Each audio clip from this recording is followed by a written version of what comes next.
우리가 같이 계속 사무엘 이야기를 나누고 있습니다. 사무엘은 사사시대에서 왕정시대로 넘어가는 징검다리 역할을 했던 사람입니다.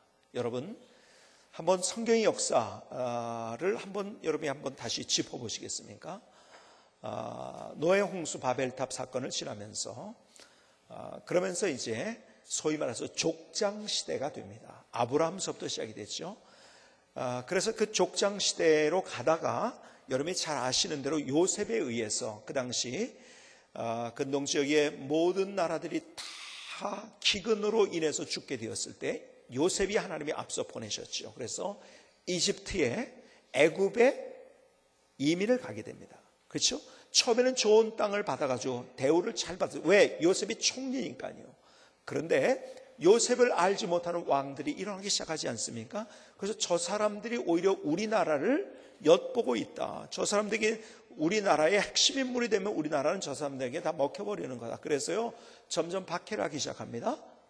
그래서 고난을 경험하게 되죠. 하나님 앞에 그들이 부르짖으면서 드디어 모세를 통하여서 하나님께서 그들을 출애굽시키십니다. 그렇죠?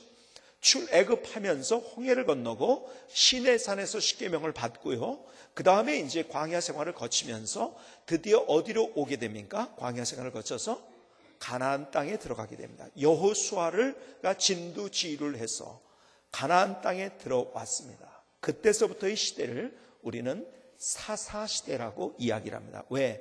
사사들에 의해서 이스라엘 민족들이 통치를 받았던 시대였기 때문에 그렇습니다. 그리고 이제 사사시대에 우리도 다른 나라처럼 왕을 좀 주십시오, 이러한 백성들의 요구가 있었어요. 그러나 왕이 있을 땐 절대 권력 앞에서는 결국 더 백성들이 어려워지게 된다. 나만 믿어라. 하나님께서 왕정을 하는 것을 허락지 않으시다가 마침내 백성들의 기도를 들으시고 왕정으로 바뀌어지게 됩니다. 그래서 그 길목에서 하나님께서 특별한 하나님의 사람 사무엘을 사용하시는 거예요. 왕정시대에 사울을 세우시고 그 다음에 2대 왕 누구죠? 다윗, 그 다음에 솔로몬으로 넘어가다가 드디어 그 다음 시대를 뭐라고 우리가 부르냐면 분열 왕국 시대라고 부릅니다. 나라가 여로보암과 르호보암에 의해서 북쪽 여로보암은 이스라엘이라고 불렀고 남쪽 유다를 르호보암이 통치하는, 그래서 북쪽 왕조와 남쪽 왕조가 이제 가게 되고, 북쪽 왕조는 여러분이 잘 아는 사마리아가 중심이 되고 남쪽 유다는 예루살렘이 중심이 되었습니다. 그러다가 그 시대를 패권을 잡았던 아수르에 의해서 북쪽의 나라가 먼저 멸망을 합니다. 그리고 그 아수르를 다시 멸망시킨 나라가 바벨론입니다.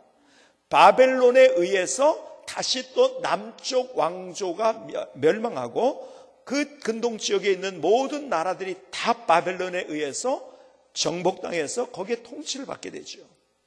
그래서 그 시대를 어떤 시대라고 부르냐면 포로로 잡혀갔기 때문에 포로 시대라고 이야기를 합니다.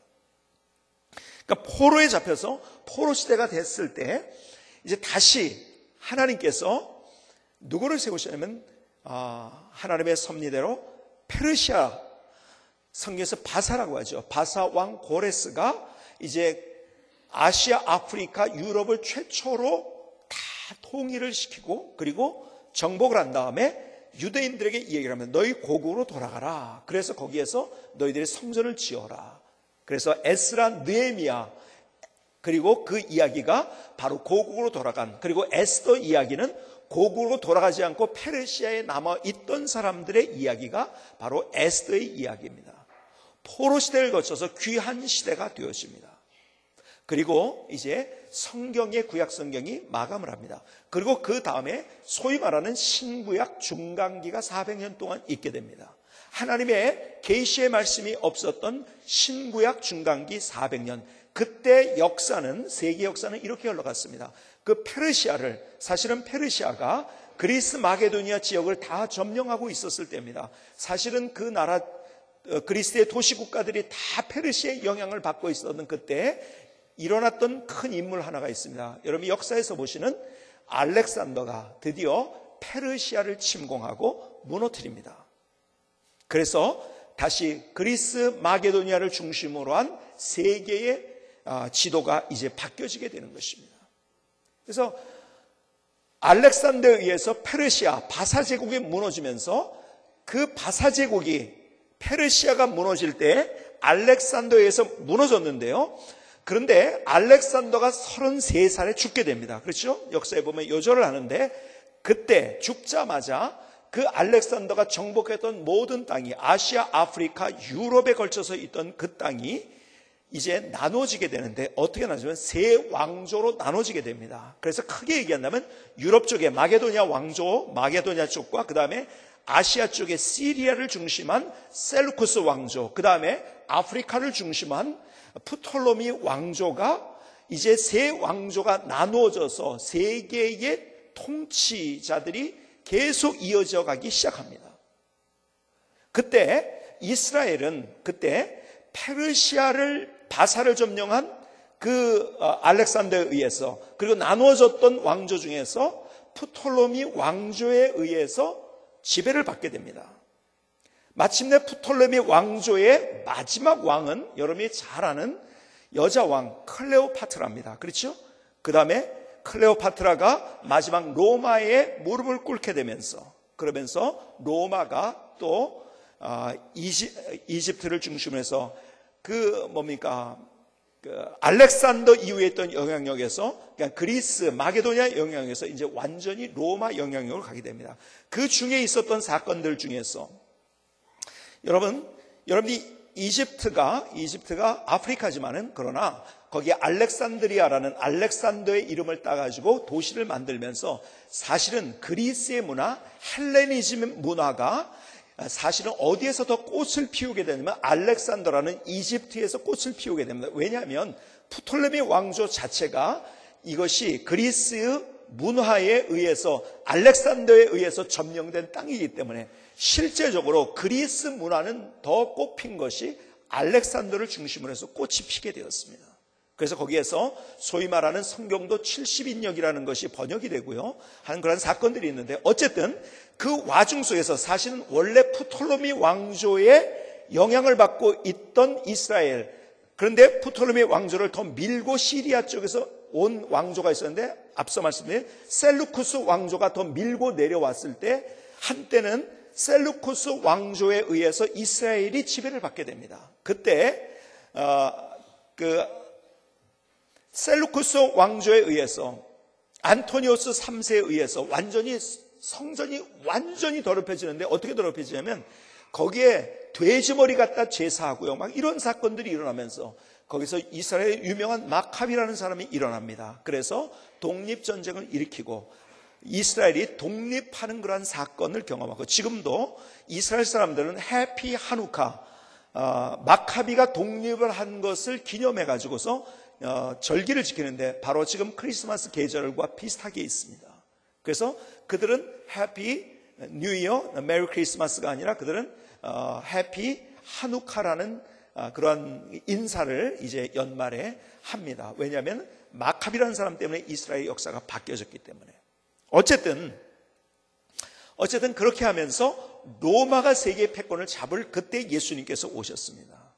그리고 그때가 주님이 정하신 때, 그래서 주님께서 십자가에 달려 돌아가시고 그리고 특별히 사도 바울에 의해서 많은 제자들과 사도 바울에 의해서 그 로마가 닦아놓았던 그러한 도로에 의해서 복음이 편만하게 증거되어지고 그리고 그것이 로마를 중심으로 해서 유럽에 가게 되고 그 다음에 쭉 세계를 향해서 그 복음이 흩어지면서 바로 오늘 우리에게까지 복음이 증거되어서 오늘 우리가 하나님 앞에 이렇게 예배 드릴 수 있는 놀라운 그러한 축복을 우리가 얻게 된 것입니다. 잠깐 제가 5분 동안 말씀을 드렸지만 지금 성경에 구약시대에서부터 신약시대까지 쭉 해가지고서 여러분들에게 전체의 개요를 말씀드린 거예요. 이해가 되십니까? 전체를 알아야지 그 다음에 세부사항에 들어가는 거예요. 전체가 그림이 없는 가운데 세부사항에 들어가면요 세부사항을 어떻게 합니까? 오해를 합니다. 그러니까 전체를 잘 이해하는 것이 좋습니다. 자, 그런데 오늘의 사건이 어떤 사건이냐? 말씀드린 대로 사사시대에서 기드온이니 삼손이 하는 사사들이 있었죠. 그 사사시대에서 왕정시대로 넘어가는 그 사이를 이었던 인물이 바로 사무엘이었었어요. 하나님께서 사무엘에게 왕을 세우도록 하십니다. 오늘 본문을 다시 보실까요? 8장부터 계속 이제 오늘 본문을 보시게 되는데 8장 21절에 보니까 사무엘이 백성의 말을 다 듣고 여호와께 아뢰매 여호와께서 사무엘에게 이르시되 그들의 말을 들어 왕을 세우라 하시니 사무엘이 이스라엘 사람들에게 이르되 너희는 각기 성읍으로 돌아가라 하니라. 하나님이 드디어 왕을 세우라고 말씀하셨어요. 그래서요 사울이 기름을 부으는데요 초대왕 사울의 모습을 한번 보시겠습니까? 이제 그 다음 장에 넘어가면 사무엘상 9장입니다. 1절과 2절에 이렇게 기록을 하고 있습니다. 베냐민 지파의 기스라 이름하는 유력한 사람이 있으니 그는 아비엘의 아들이요 스롤의 선자요 베고라스의 증손이요 아비야의 현손이며 베냐민 사람이더라. 기스에게 아들이 있으니 그의 이름은 사울이요 준수한 소년이라. 이스라엘 자손 중에 그보다 더 준수한 자가 없고 키는 모든 백성보다 어깨 위만큼 더 컸더라. 무슨 얘기입니까? 이 사울이라는 사람이 대단한 사람이었어요. 기스의 아들이라고 했지요. 기스는 어떤 사람이냐면 유력한 사람이라고 얘기를 합니다. 그러니까 사람들에게 존경받고 있었던 사람이라는 거예요. 이스라엘에서 가장 존경받던 인물 기스였는데 그 아들 사울은요 이렇게 표현합니다. 이스라엘 자손 중에 그보다 더 준수한 자가 없고 그는 지혜로웠고 똑똑했고 그리고 사람의 마음을 얻을 만한 특별한 인격을 가지고 있었던 사람이라는 거예요. 대단했던 사람입니다. 그런데요 9장 21절로 넘어가면 사울의 모습을 한 번 더 우리가 볼 수 있는데 어떤 사람이었냐면 사울이 대답하여 이르되 나는 이스라엘 지파의 가장 작은 지파 베냐민 사람이 아니니까 또 나의 가족은 베냐민 지파 모든 가족 중에 가장 미약하지 아니하니까 당신이 어찌하여 내게 이같이 말씀하시니까 하니. 여러분 참 대단한 사람이었는데 그 사람이 이렇게 가장 겸손한 모습으로 그의 인생을 살아가고 있는 거예요. 겸손하고 순전했던 뛰어났던 인격을 가지고 있었던 사울. 오늘 여기에서 우리가 멈춰서서 다시 한번 생각해 봐야 될 것, 하나님은 어떤 사람을 세우시는가? 능력이 있는 사람을 세우시는 것이 아니라 겸손한 사람을 세운다는 거예요. 여러분 저희 인생을 살아가면서 수많은 사람들을 만났죠. 그렇죠? 정말 대단하게 똑똑하고 어떤 저런 능력이 있을까 하는 그런 사람들이 있었어요. 그러나 하나님이 사용하시는 사람은요 그런 사람이 아니더라고요. 겸손한 사람이었어요. 언제든지 겸손한 사람. 그래서 10장으로 넘어갑니다. 이제 10장 1절에 이에 사무엘이 기름병을 가져다가 사울의 머리에 붓고 입맞춤에 이르되 여호와께서 내게 기름을 부으사 그의 기업의 지도자로 삼지 아니하셨느냐. 그에게 기름을 부으셨어요. 자 보세요. 하나님께서 겸손했던 그러나 능력도 있었던 사울을 선택하셨어요. 그리고 그에게 기름을 부으셨어요. 문제는 여기서부터입니다. 오늘 같이 나누려고 하는 이야기가 그거예요. 그런데요 사울이 변했어요. 사울이 변했어요. 사무엘상 13장으로 이제는 넘어갑니다. 더 넘겨서 사무엘상 13장 8절로 10절에 사울은 사무엘이 정한 기한대로 이레 동안을 기다렸으나 사무엘이 길갈로 오지 아니하며 백성이 사울에게서 흩어지는지라. 사울이 이르되 번제와 화목제물을 이로 가져오라 하여 번제를 드렸더니 번제 드리기를 맞자 사무엘이 온지라. 사울이 나가 맞으며 문안하며. 자 여기에 보세요. 사무엘이 기다리라고 했는데 기다리지 못하고 자기가 제사를 드립니다. 오늘 이 장면을 멈춰서서 보시겠습니까? 지금 월권을 하고 있는 거예요. 그것은 자기가 할 일이 아니었었어요. 사무엘이 할 일이었었어요. 월권합니다. 교만해졌다는 거예요. 그러니까는 예배를 드리기 위해서 예배를 드리는 거지 정말 제대로 예배를 드리는 게 아니죠. 그렇죠? 그러니까 제사를 드렸지만 예배를 드렸지만 형식만 있는 예배를 드렸다는 거예요. 그리고 그는 변명을 합니다. 여러분 그가 어떻게 변했는가 하면 교만해졌습니다. 가장 중요한 거 교만해졌어요. 월권을 합니다. 그런데요, 사무엘상 15장으로 더 넘어가 보실까요? 이제 쭉 15장으로 넘어가서 17절로 19절에 사무엘이 이르되 왕이 스스로 작게 여길 그때 이스라엘 지파의 머리가 되지 아니하셨나이까? 여호와께서 왕에게 기름을 부어 이스라엘 왕을 삼으시고 또 여호와께서 왕을 길로 보내시며 이르시기를 가서 죄인 아멜렉 사람을 진멸하되 다 없어지기까지 치라 하셨거늘 어찌하여 왕이 여호와의 목소리를 청종하지 아니하고 탈취하기에만 급하여 여호와께서 악하게 여기시는 일을 행하였나이까? 자, 보세요. 그는 또 이렇게 변합니다. 그의 마음속에 욕심과 탐욕이 있었어요. 왜 그가 그 일을 하는가? 욕심 때문에, 탐욕 때문에. 계속 변하고 있는 사울의 모습. 근데 그가 다 아니잖아요. 여러분, 사실은 사무엘상 전체에서 보여주는 가장 긴 얘기 가운데 하나가 뭔지 아십니까? 가장 긴 얘기가 이거예요. 여러분, 다윗이 등장을 하잖아요. 그렇죠? 블레셋과의 전쟁에서 이기잖아요. 그렇죠? 그때 사람들이 이런 노래를 부릅니다. 사울은 천천히요, 다윗은 만만이로다. 사울은 천천히요, 다윗은 만만이로다 하면서 사람들이 노래를 부르니까요, 거기에서 잘된 사람을 박수 쳐주지 못해요. 그리고 거기에서 어떤 마음을 갖냐? 시기하고 질투하는 마음을 갖습니다. 그리고 그 사울은 다윗을 죽이려고 쫓아갑니다. 사무엘상에 있는 얘기 가운데 가장 긴 얘기가 그거예요. 끝까지 다윗을 쫓아갑니다. 사울의 모습. 왜요? 스스로 열등의식을 느끼고 있는 거예요. 시기하고 질투하고 있는 거예요. 자, 보세요. 오늘 이 장면들을 여러분의 마음속에 한번 그려보시겠습니까? 하나님이 그에게 얼마나 놀라운 축복을 주셨습니까? 그에게 왕이 되게 하셨어요. 사람들 앞에 뛰어나게 하셨어요. 권력을 주셨어요. 그에게 부도 주신 거예요. 그런데요, 그의 인생은 불행했어요. 하나님의 복을 누리지를 못했어요. 왜 그런지 아십니까? 오늘 사무엘상 전체를 통해서 사울의 이야기를 통해서 우리에게 주시는 핵심 아이디어, 주님의 마음이 이거예요. 복을 누릴 줄 알아야 되는데 누가 복을 누리는 자인지 아느냐? 첫 마음을 잃지 않는 사람이다. 오늘 주님께서 사울의 이야기를 통해서 우리에게 말씀하세요. 그의 첫 마음은 그렇지 않았거든요. 겸손했어요. 정말 하나님 앞에서 그는 신실했어요. 인격이 있었어요. 그의 첫 마음은 뜨거웠고 열정이 있었고 감격이 있었고, 나 같은 사람을 하나님이 사용하신다고요? 그에게 떨림이 있었어요. 겸손함이 있어요. 영롱함이 있었어요. 그런데 그 첫 마음을 잃어버린 거예요. 그의 수많은 하나님께서 주신 축복에도 불구하고 그는 스스로 불행한 인생을 만들고 있는 거예요. 하나님이 주신 것을 누리지도 못해요. 그렇죠? 결국 하나님께서는 왕에서 그를 폐위하십니다.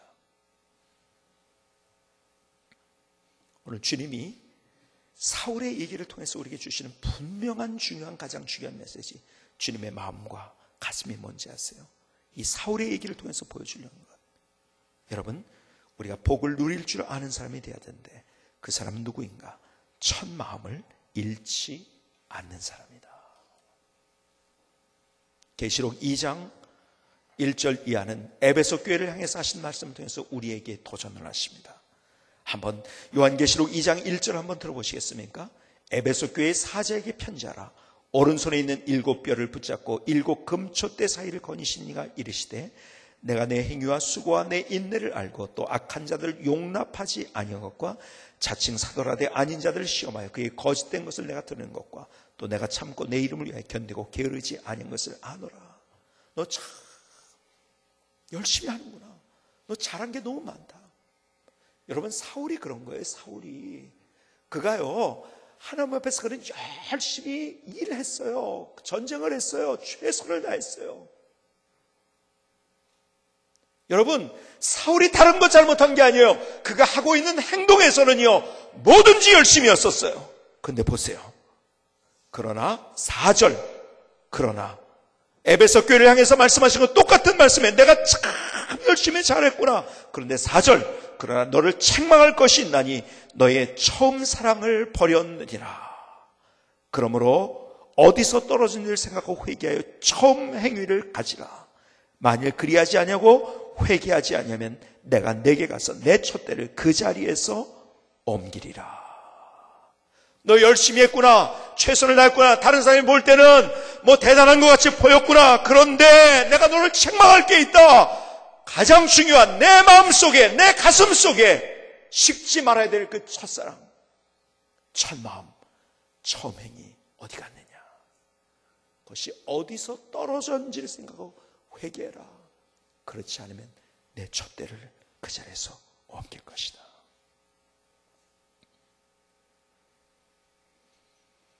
오늘 주님은 구약에서나 신약에서나 똑같은 말씀을 우리에게 하고 계세요. 첫 마음을 잃지 마라. 첫사랑을 잃지 마라. 첫 마음을 잃었던 사울은 그 첫마음 대신에 그의 안에 교만과 욕심과 탐욕과 시기와 질투가 들어온 거예요. 그래서 스스로 불행한 인생을 사는 거예요. 오늘 내가 처음 가졌던 그 마음, 내가 그 일을 시작할 때 하나님이 우리에게 예를 들어서 교사를 하게 하셨어요. 내게 직장을 주셨어요. 내게 사업체를 주셨어요. 내가 어떤 일을 하나님이 주셨어요. 그때 가졌던 그 첫 마음이 무엇이냐, 그대로 유지해야 됩니다.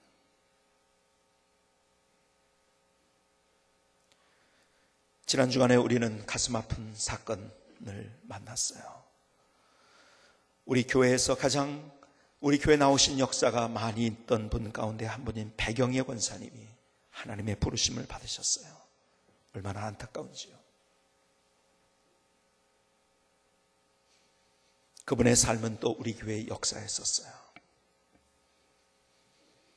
또 우리와 함께 신앙생활하던 이춘상 집사님께서 하늘나라에 가셨어요.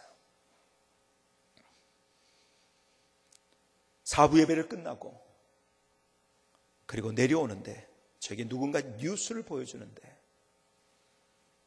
이춘상 집사님이 돌아가셨다는 거예요. 아니, 그런 일이 일어날 수 있는가? 믿기지가 않았어요.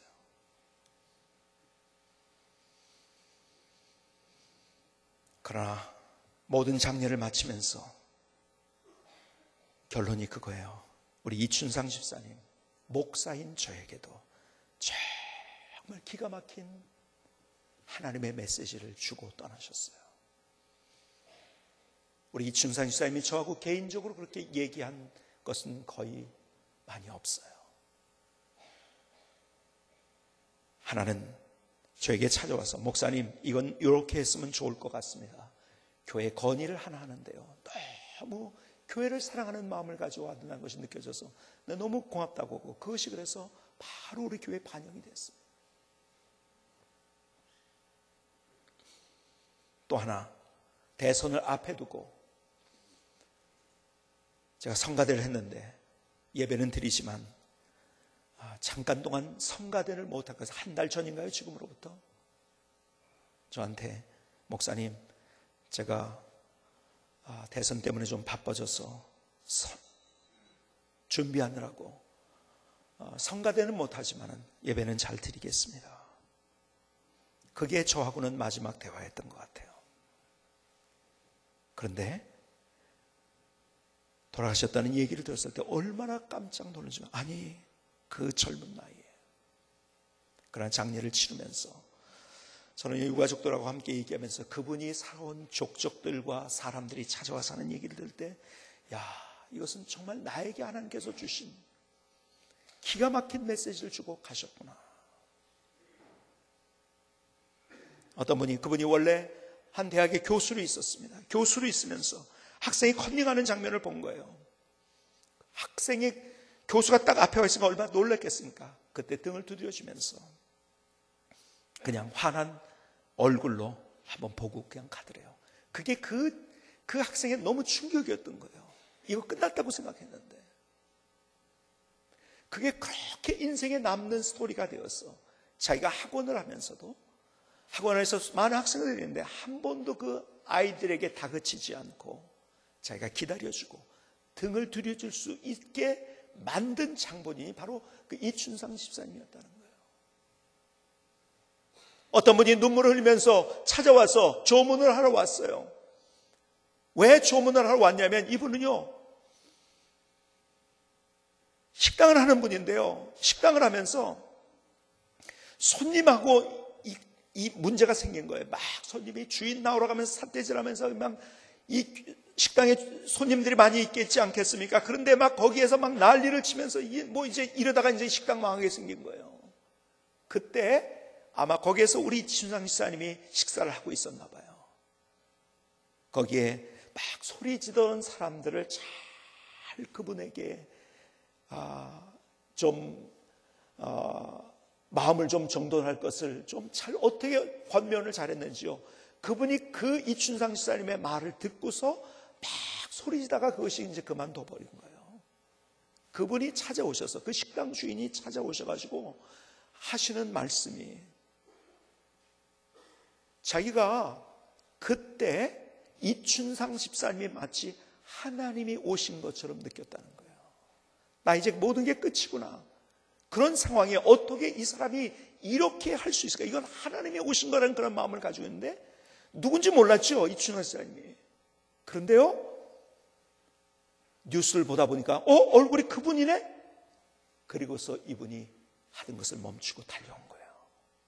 유가족들에게 울면서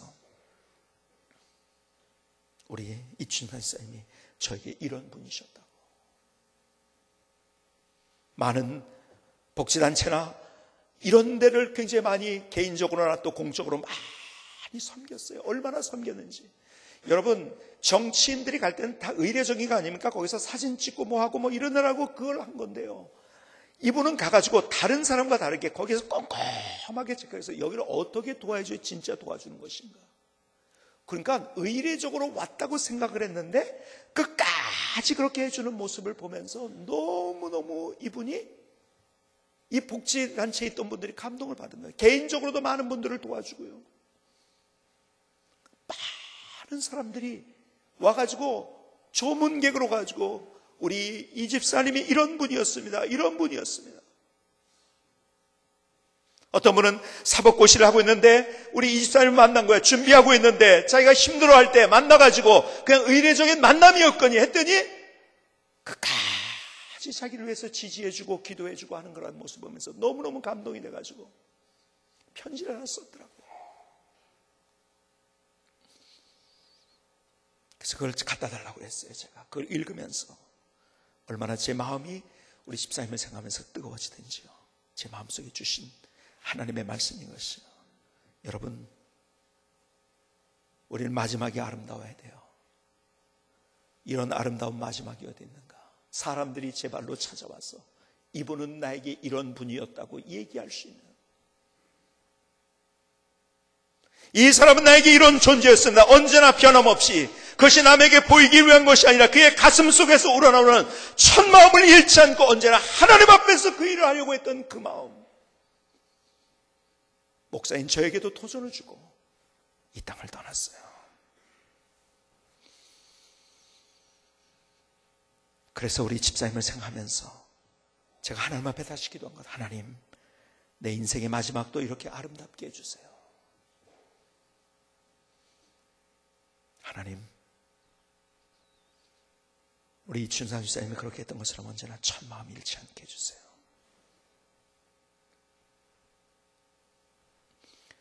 오늘 주님께서 우리에게 도전하시는 게 그거예요.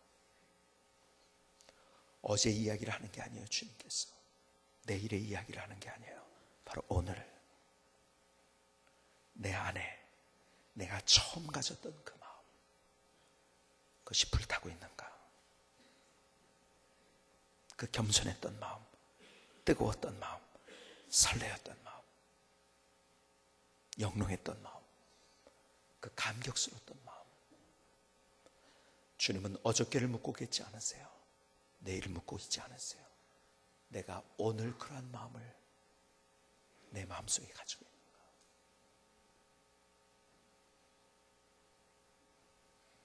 그런 인생을 살아갈 때 하나님이 누군지를 경험하면서 살아가시는 멋진 인생을 살아가시는, 오늘 주님께서 말씀하세요.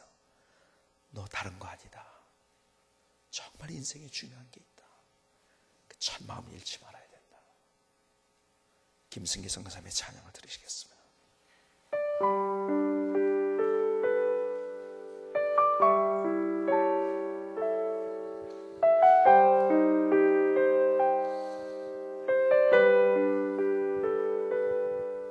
나의 가슴에 담긴 그 마음, 식지 않는 첫 마음을 주님께, 나의 온몸에 담긴 그 사랑, 첫사랑을 주님께 드립니다. 처음에 뜨거운 처음에 열정, 주님을 향한 나의 첫사랑, 처음에 설레임, 처음에 감동, 나의 첫사랑을 주님께 모두 드립니다.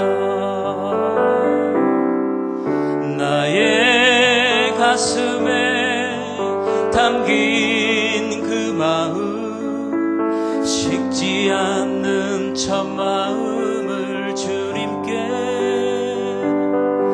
나의 온몸에 담긴 그 사랑, 첫사랑을 주님께 드립니다.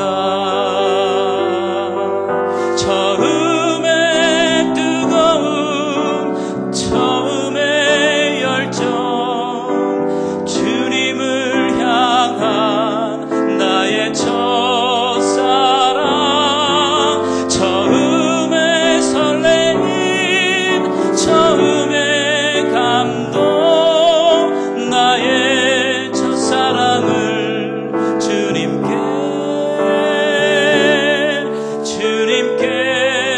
모두 드립니다. 주님 향한 나의 첫사랑 드립니다.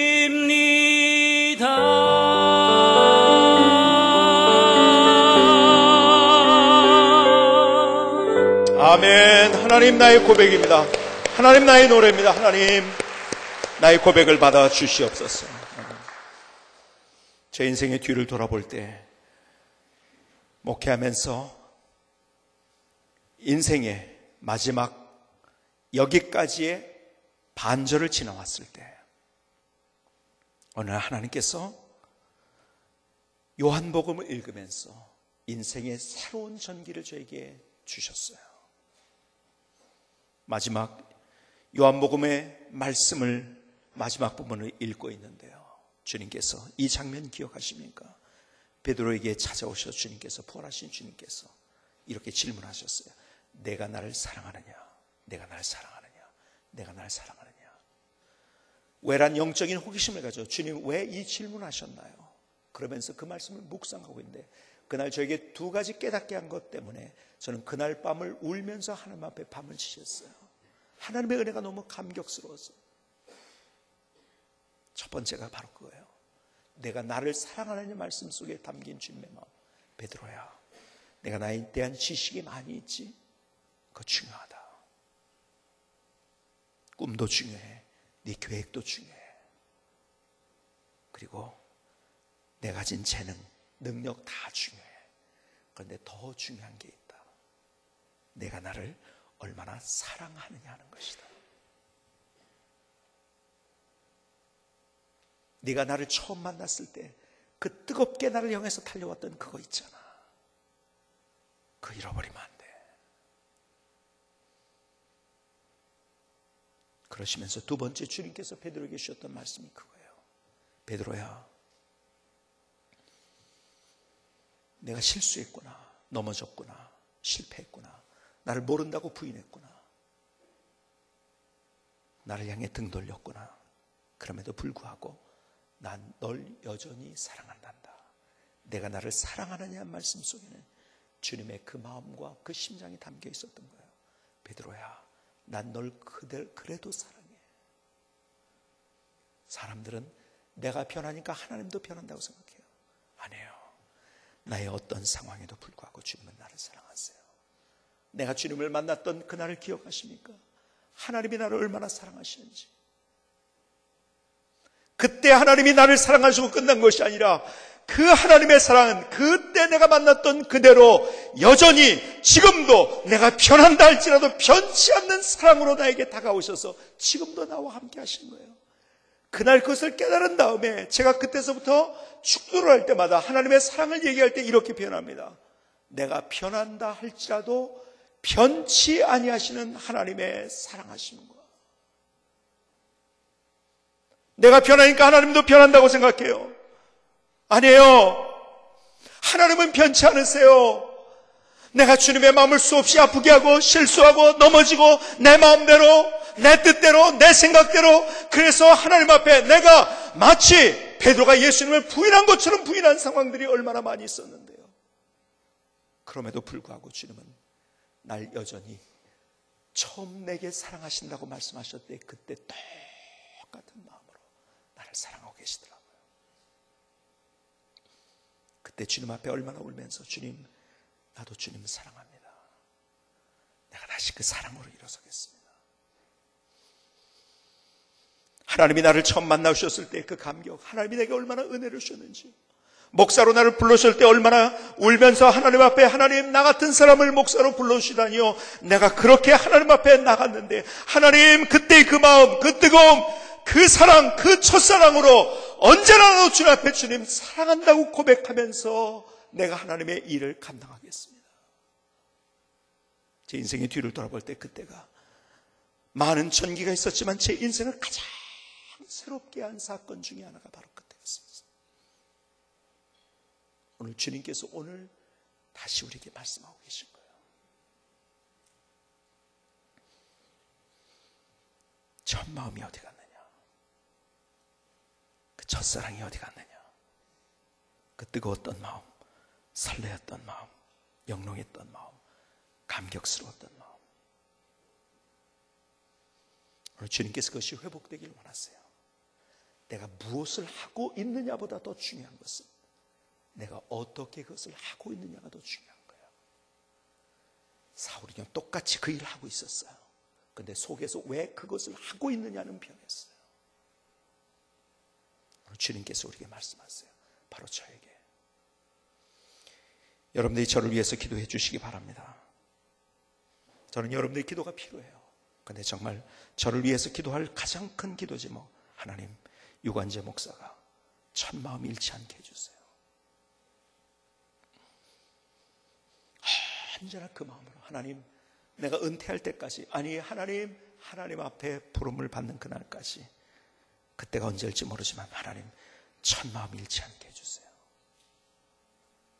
그 뜨거웠던 마음, 그 설레었던 마음, 그 열정, 떨림, 감격, 주님을 향한 드렸던 나의 첫사랑. 오늘 우리가 다시 회복해야 될 것, 우리 안에 불타오르던 첫 마음이 사라진 거예요. 그래서 냉랭해졌어요. 그러니까 불평이 되는 거예요. 그러니까 원망이 되는 거예요. 시기하는 거예요. 질투하는 거예요. 욕심 부리는 거예요. 월권하는 거예요. 교만하는 거예요. 오늘 다시 나를 향한 주님의 사랑을 깨달으면서 오늘 우리의 기도가 주님 다시 첫 마음으로 돌아가게 해주세요. 오늘 저부터 시작해서 우리 모두가 다 하나님 첫 마음으로 돌아가게 해주세요. 오늘 그것이 우리의 고백이 될 수 있기를 주님의 이름으로 축복합니다. 기도하시겠습니다.